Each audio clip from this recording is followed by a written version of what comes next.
دنیا میں بہت سے سیاسی نظام ہیں جن کے تحت مختلف ممالک اپنا نظام چلا رہے ہیں اور حکومتیں اپنا کام کر رہی ہیں۔ ان میں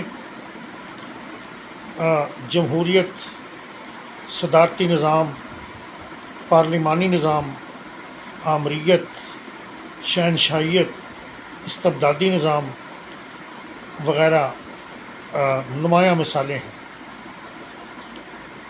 ایک ظالمانہ اور شفاقانہ نظام کون سا نظام ہے؟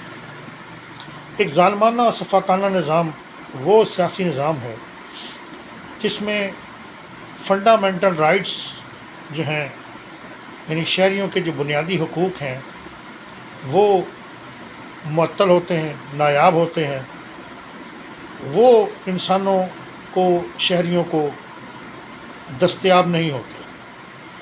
وہ عدالتوں میں جا کر اپنے بنیادی حقوق کے لیے کوئی درخواست دائر نہیں کر سکتے، کوئی کیس دائر نہیں کر سکتے۔ ظالمانہ نظام وہ ہے جس میں جمہور یعنی عوام کی آواز دبا دی جاتی ہے، ان کے مراعات، ان کے حقوق، ان کی آسائشوں کا خیال نہیں رکھا جاتا۔ ان کو ایسے قوانین کے تحت رہنے پر مجبور کر دیا جاتا ہے جو ان کے لیے کسی عذاب سے کم نہیں ہوتے۔ انہیں بنیادی ضرورت کی اشیاء بھی میسر نہیں ہوتی کہ جن کے استعمال سے اور جن سے استفادہ کر کے وہ اپنی زندگی گزار سکیں، زندگی کو آسان کر سکیں۔ وہ ٹیکسوں کے بھاری نظام کے نیچے دبا دیے جاتے ہیں تاکہ وہ حکومت کو ٹیکس دیتے رہیں، لیکن ان ٹیکسوں کے صلے میں انہیں کوئی مراعات نہ ملے، ان کے حقوق پامال کر دیے جائیں اور ان کی زندگی اجیرن اور محال کر دی جائے۔ ظالمانہ سیاسی نظام میں نہ تو مساوات ہوتی ہے، مساویانہ سلوک نہیں کیا جاتا، ایکویلٹی بیفور لا کا کوئی کنسیپٹ نہیں ہوتا، ڈسپنسیشن آف جسٹس کا کوئی قانون نہیں ہوتا جس میں عدل و انصاف کی فراہمی ہو، اور امپلائمنٹ یعنی روزگار کے ذرائع نہیں ہوتے۔ اس کے علاوہ پروٹیکشن نہیں ہوتی، سیفٹی آپ کی لائف کی، آپ کی پراپرٹی کی، آپ کو لبرٹیز، فریڈمز حاصل نہیں ہوتی، جو شہری آزادیاں انسان کے لیے ضروری ہیں وہ آپ کو میسر نہیں ہوتی، اور ایک مخصوص طبقہ آزادیوں سے مزے لے رہا ہوتا ہے، مراعات سے مزے لے رہا ہوتا ہے، اقتدار کے مزے لے رہا ہوتا ہے، اور ایک مخصوص طبقہ ایسا ہوتا ہے جو ملک کی وسائل کو بے دریغ استعمال کر رہا ہوتا ہے۔ جو سرکاری مناصب ہیں، عہدے ہیں، وہ مخصوص طبقہ اپنے منظور نظر افراد کو عطا کرتا ہے، یعنی ایسے نظام میں اقربا پروری پائی جاتی ہے۔ یہ وہ نظام ہے جو نظام اسلام سے بالکل برعکس ہے۔ اسلام اگرچہ کوئی سیاسی نظام تو نہیں دیتا، لیکن ریاست اسلامی قائم کرنے میں کچھ اصولوں اور ضابطوں کی جو ہے وہ تشریح کرتا ہے۔ ایسے اصول اور ضابطے جن میں خیر خواہی، لوگوں سے مساویانہ سلوک، عدل و انصاف کے سامنے مساوات، عدالتوں کے سامنے مساوات، سب شہریوں کے ساتھ برابری کا سلوک، رحم دلی کا تصور،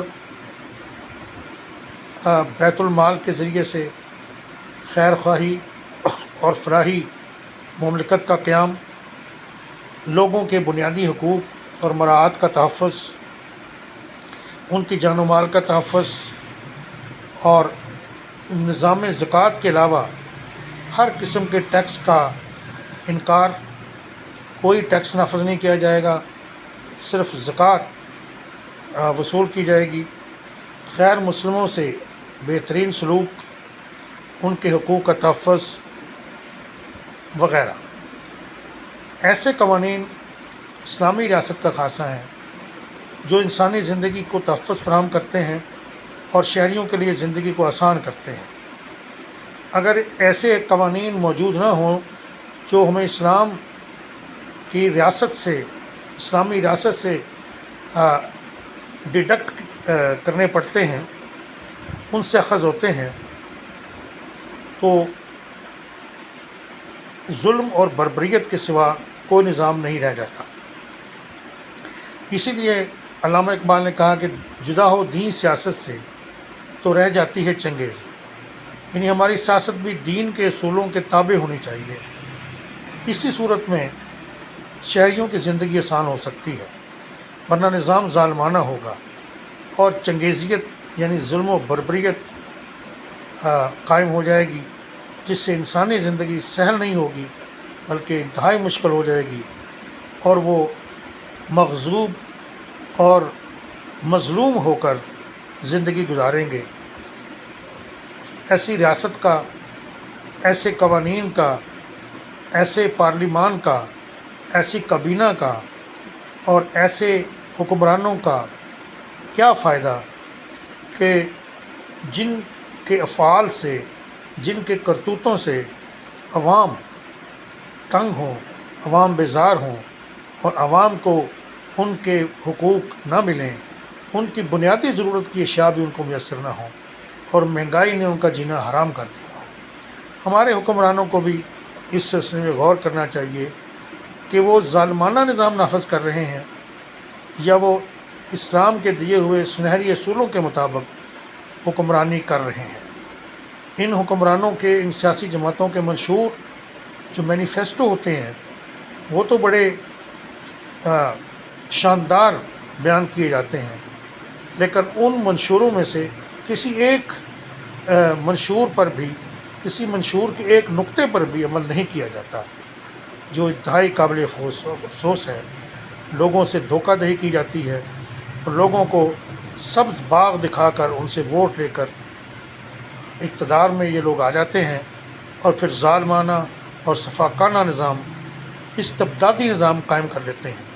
ایسے جابرانہ نظام کے خلاف شہریوں کو احتجاج کرنا چاہیے اور ایسے لوگوں کو ووٹ نہیں دینا چاہیے۔ اسی لیے کہتے ہیں کہ چہرے نہیں نظام کو بدلو۔ یہ وہی لوگ ہیں جو چہرے بدل بدل کر اقتدار میں آ جاتے ہیں اور لوگوں کے مقدر سے کھیلتے ہیں۔